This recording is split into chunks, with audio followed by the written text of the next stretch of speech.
अस्सलाम वालेकुम। आज हम इंशाल्लाह पढ़ने वाले हैं जी कि किस तरह से पेज क्रिएट होता है ख़ास तौर पे एलिमेंटर में। ठीक है, तो जैसे कि आप लोगों को मैं बता चुका हूँ पहले ही कि जी बैक एंड क्या होता है, फ्रंट एंड क्या होता है। तो ये फ्रंट एंड हमारे सामने जो होगा और इसके साथ साथ हमारे पास ये है फ्रंट एंड। ठीक है, तो हमारे पास फ्रंट एंड बैक एंड दोनों खुला हुआ है। ये अभी हम बैक एंड खोल लिया हमने। करते गए हम पेजेस में आते हैं और हमने कुछ पेजेस पहले से बनाए हुए हैं। ठीक है जी, पेजेस पे हम ऑल पेजेस पे आ जाते हैं और हम वहाँ पे अभी कुछ चीज़ें जो मैंने आपको बताई थी कि वो आपके एलिमेंटर में जो है वो लॉक हुई हुई थी, प्रो वर्जन में थी। अब हम यहाँ पे आते हैं edit with Elementor. About us का एक पेज है, उसमें जी हम कुछ चेंजेस करने जा रहे हैं। उसे दिखाने के लिए, आपको बताने के लिए कि हमने जो हमारे डी मैप के स्टूडेंट्स हैं, एक स्टूडेंट बंडल ऑफर है, उसमें हमने प्रो एलिमेंट्स दिया हुआ है जो कि एलिमेंटर प्रो के एलिमेंट्स जो लॉक हुए हुए होते हैं वो आपको हम अनलॉक करके देते हैं। तो इसका मतलब ये होता है कि एलिमेंटर प्रो आप फ्री में इस्तेमाल कर सकते हैं। जैसे अभी देखें, एलिमेंटर प्रो मेरे पास नहीं है, लेकिन मैं फ्री में इस्तेमाल कर रहा हूँ। लेकिन एलिमेंटर प्रो के जो फीचर्स हैं सारे के सारे मैं उसे इस्तेमाल कर पाऊँगा। तो ये बहुत अच्छा फीचर होता है, खास हमारे स्टूडेंट्स के लिए होता है जो हमारी होस्टिंग या पूरा पैकेज लेते हैं। बंडल पैकेज हमारा 5000 रुपीज़ का अगर वो लेते हैं तो उसमें हमारी मेंबरशिप भी मिल जाती है, उसमें कैनवा भी मिल जाता है, उसमें ये बहुत सारी चीज़ें मिल जाती हैं। व्हाट्सएप मार्केटिंग का सॉफ्टवेयर भी हम देते हैं। तो ये सारी चीज़ें हैं, एक पैकेज हमने बनाया हुआ है स्टूडेंट्स के लिए ताकि वो इस्तेमाल करें और अपने बिज़नेस को बूस्ट कर सकें। गाइस देखें, ये हमारे पास आ गया है पैनल और आप देखें गौर से तो आपको अंदाज़ा होगा यहाँ पे प्रो फीचर्स थे। अब देखें ये सारे के सारे प्रो फीचर्स हमारे पास लॉक नहीं है, अवेलेबल हैं। अच्छा गाइस, जब हम करते गए हैं यहाँ पे उन प्रो फीचर्स में से एक फीचर हम लगा के देखते हैं। मिसाल के तौर पर यहाँ पे देखें, हम इसमें ना स्लाइडर लगा के देखते हैं। ये देखें स्लाइड्स है। तो हमने क्या किया, अच्छा हम पहले तो कंटेनर ले लेते हैं ना, पहले स्ट्रक्चर ले लेते हैं कि जी स्ट्रक्चर ले लिया हमने। और हम चाह रहे हैं कि जी हमारे पास वन विंडो में पूरा हम पर यहाँ पे एक स्लाइडर लगाएं। ठीक है जी, तो स्लाइडर पे हम लिखते हैं स्लाइडर और यहाँ हमारे पास स्लाइडर आ जाएगा। बाकी फीचर्स भी हम इंशाल्लाह देखेंगे, लेकिन जैसे ही हमने यहाँ पे डाला तो देख रहे हैं ये इसका बाय डिफ़ॉल्ट स्लाइडर हमारे पास आ चुका है और ये आपको नज़र आ रहा है। ये इसका अपना स्लाइडर है। और अभी हम आते हैं इस पे, तो ये इसके स्लाइडर्स के ऑप्शन आ गए, ये स्लाइड्स आ गई।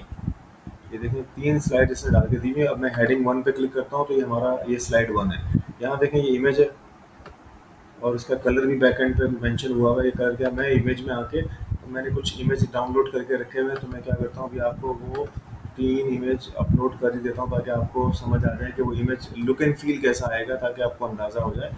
डमी इमेजेस है, मैंने पिक्साबे एक वेबसाइट है वहाँ से उसको डाउनलोड किए हैं ताकि आपको अंदाज़ा हो जाए कि लुक एंड फील दिखता कैसा है। ठीक है जी, तो अभी मैं आपको वो अपलोड करके दिखाता हूँ। Just wait for a few minutes. Internet speed की वजह से थोड़ा सा इशू हो जाता है। और आप आते हैं जी डेस्कटॉप पे,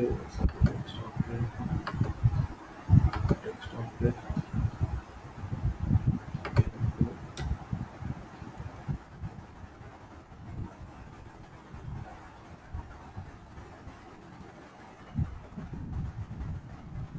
इमेजेस का मैंने फोटो बनाया हुआ था। ये इमेजेस हैं, इनको मैं सेलेक्ट करके अपलोड कर देता हूँ।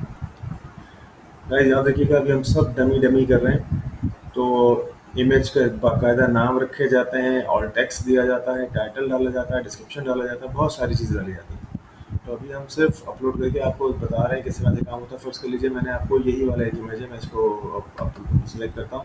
तो आप देखेंगे कि वो इमेज अब यहाँ पे बैक एंड पे इसके वो आपको शो होना शुरू हो जाएगा। ठीक है जी, ये पहले वाले में था। अब मैं इसको बंद करता हूँ, सेकंड वाले में मैं आ जाता हूँ। सेकंड वाले में मैं आता हूँ, आप देख रहे हैं यहाँ पे मैंने ऑलरेडी इमेजेस अपलोड कर लिए हैं।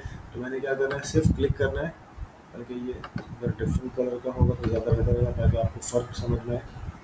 तो ये भी मेरे पास आ गया है। ठीक है जी, अब मैं थर्ड इमेज पे आता हूँ और इसी तरीके से मैं थर्ड इमेज भी लेता हूँ और वहाँ से कोई भी मैं मिसाल के तौर पर एक थर्ड इमेज ले लेता हूँ।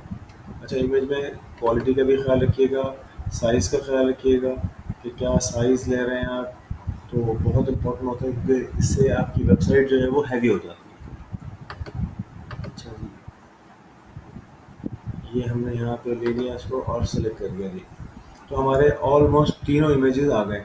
अब देख रहे हैं इस पे लिखा हुआ है और वो आपको नज़र नहीं आ रहा, तो वो जो लिखा हुआ है वो नज़र नहीं आ रहा, वो कहाँ है बेसिकली, वो अगर आप देखेंगे ना तो इसी में नीचे आपको सब नज़र आ रहा है कि वो क्या होगा, कैसे होगा।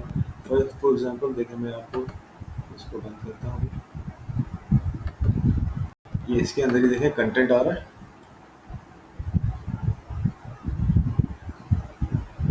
अच्छा सॉरी, मैंने एक और चौथा वाला डाल दिया, मैं डालना चाह रहा हूँ मैं ये थर्ड वाला आ रहा है, इसमें कंटेंट आ रहा है। ये देख रहे हैं स्लाइड हेडर, अगर आपने इसको हटा दिया तो वो हट गई है। अगर आपने यहाँ कंटेंट लिखा हुआ है, आप नहीं डालना चाहते तो छोड़ दीजिए, बिल्कुल ब्लैंक हो गया है। ठीक है जी, आपके ऊपर होता है, आप यहाँ लिखना चाह रहे हैं, कोई हाइपरलिंक लगाना चाहते हैं, कोई लिंक लगाना चाहते हैं, क्लिक है जैसे कि देख रहे हैं यहाँ बटन आ रहा है, तो ये टेक्स्ट आ रही है, हेडिंग्स आ रही हैं। तो आप चाहें तो कुछ लगा भी सकते हैं। मिसाल के तौर पर मैं हेडिंग में यहाँ कंटेंट के अंदर आता हूँ और मैं इनमें कुछ भी नहीं लगाना चाहता। मैं एग्जांपल दे रहा हूँ आपको, क्योंकि मेरे इमेज इतने सारे हैं, मतलब इमेज पे ही कंटेंट लिखा हुआ है, तो इसीलिए मैं कभी कभी नहीं चाहूँगा कि भाई मेरे पास कुछ आए, और मैं इसमें बटन भी नहीं देना चाहता। तो आप चाहें तो क्या करें, बटन भी हटा दीजिए, तो आपका वो बटन भी हट जाएगा।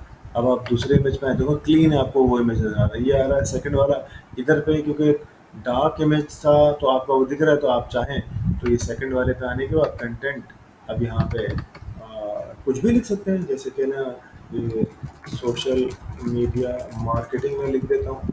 तो ये आपको समझाने के लिए, बताने के लिए कि लिंक भी लगा सकते हैं, कर सकते हैं। आप सिर्फ इसको क्या करेंगे जी, पब्लिश करेंगे और आप देखेंगे कि ये जो स्लाइडर है ये आपकी वेबसाइट पे लग चुका है। हम फ्रंट एंड पे आते हैं जी, अबाउट अस के पेज पे क्लिक करते हैं और हम देखते हैं कि हमारा वो स्लाइडर लग चुका है। ये देखिए जी, स्लाइडर लग चुका है। अगर इसके बैकग्राउंड का कलर भी हम हटाना चाहते हैं, क्योंकि कुछ लोड ना होने से पहले, तो वो भी हम कर सकते हैं। कि बिल्कुल ब्लैंक आ रहा हो, वाइट कलर है तो वाइट ही आ रहा हो, तो वो भी हम कर सकते हैं। तो अभी आप देख रहे हैं 3 स्लाइडर में लगाए हुए हैं, आपको यहाँ बार भी नज़र आ रहे हैं। इस पे हमने कंटेंट हटाया नहीं था, तो वो वैसे का वैसे ही आ रहा है।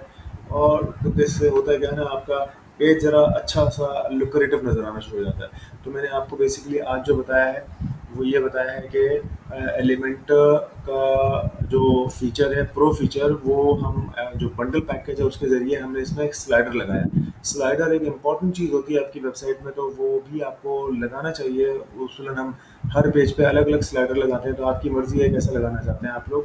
लेकिन बेहतर है कि हर पेज के लिए, हर सेक्शन के लिए अलग-अलग स्लाइडर लगाए जाएँ, मीनिंगफुल स्लाइडर लगाए जाएँ, सीटीए के साथ लगाए जाएँ, तो लोगों को डायनामिक लगते हैं। कोशिश कीजिएगा ये स्लाइडर सिर्फ डेस्कटॉप पे हो, टैब पे हो, मोबाइल पे ये ना हो। बहुत-बहुत शुक्रिया, थैंक यू।